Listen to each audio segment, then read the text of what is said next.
What's good, everybody? On today's video, we're going to cover the H120 high-speed racing boat. Unlike some other advertised boats on the internet, this one actually does go 20 miles per hour, which is about 31, 32 clicks per hour. The distance on this is 150 meters. It's a fast.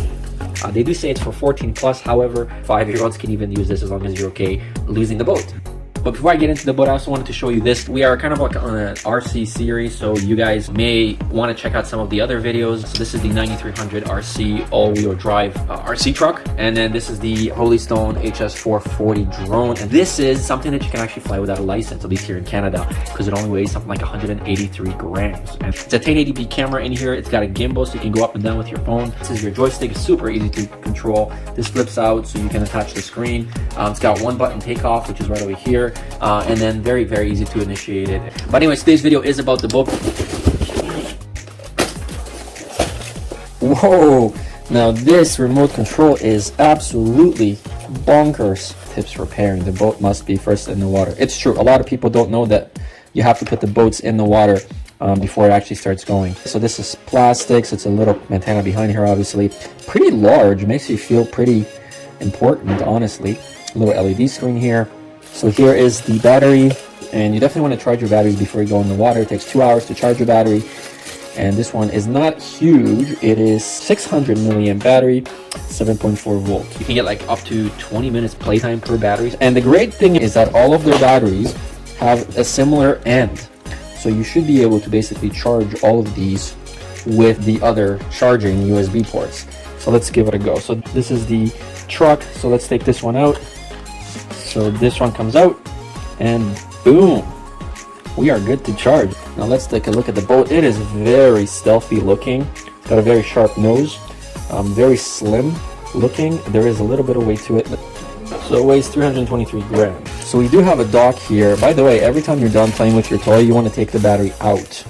All right, and then you take your boat, and then you place it on. Very nice. Okay, and then let's grab our charger here, our screwdriver. They also provided you with a cover for the tip here. So you put this on, and then it will clip inside like that. They also gave you an extra propeller in case you were to get stuck. And I wish this was metal.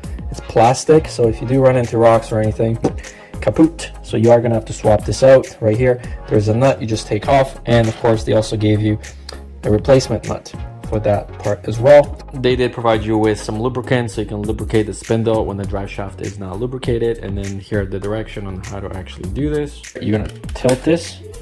We're gonna lift this out. Okay, now remember, when you put this back in, you wanna put it on a 45-degree angle, right? Like this, and then you wanna clip this down, and you wanna make sure that everything clicks in place. Then there's the inner hatch, and it's got 4 hatch locks. You wanna undo those. There's a little lock icon, and then you're gonna lift this. Again, on a 45, you don't break anything. Okay, you can see that this little nib goes underneath there. And then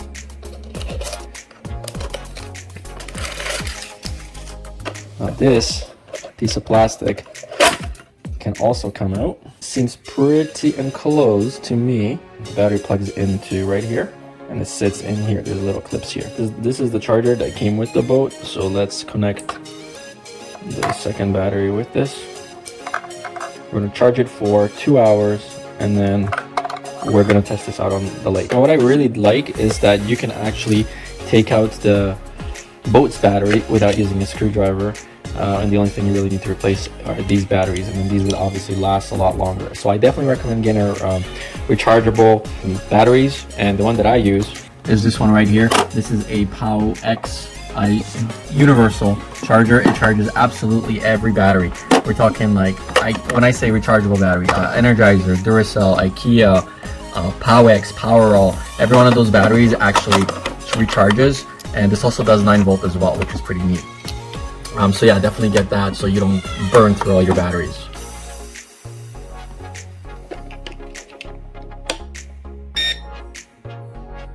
Okay, so this will become solid once you put the boat in the water. Always takes with you a couple of extra batteries just in case for the remote controller. I highly recommend you get yourself like a big power bank like this. This is a solar version, although they do come without the solar version, and it's also wireless, right? So this is a wireless portion, so you can put your phone on here and it could start charging. But what's important is it's got 3 USB inputs, I think it's called, and this allows you to basically charge multiple batteries at the same time. So in order to get this going, obviously you need to make sure you've got enough battery juice in here. They give you 2 batteries, and then you have to place it in the water for it to pair. So right now we have a flashing thing. If we place it in the water, you get a beep. Okay, and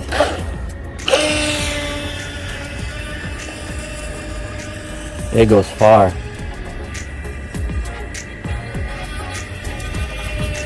It says fast, and you don't want to make too fast of turns, because then, you see, so let's go.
Oh! So if your boat ever flips, there is a Capsize Recovery feature. You press up and down really quick on the left joystick,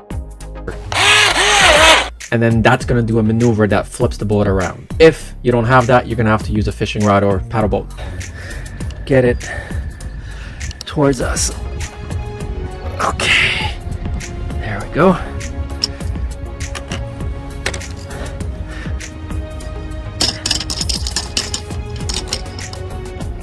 Okay.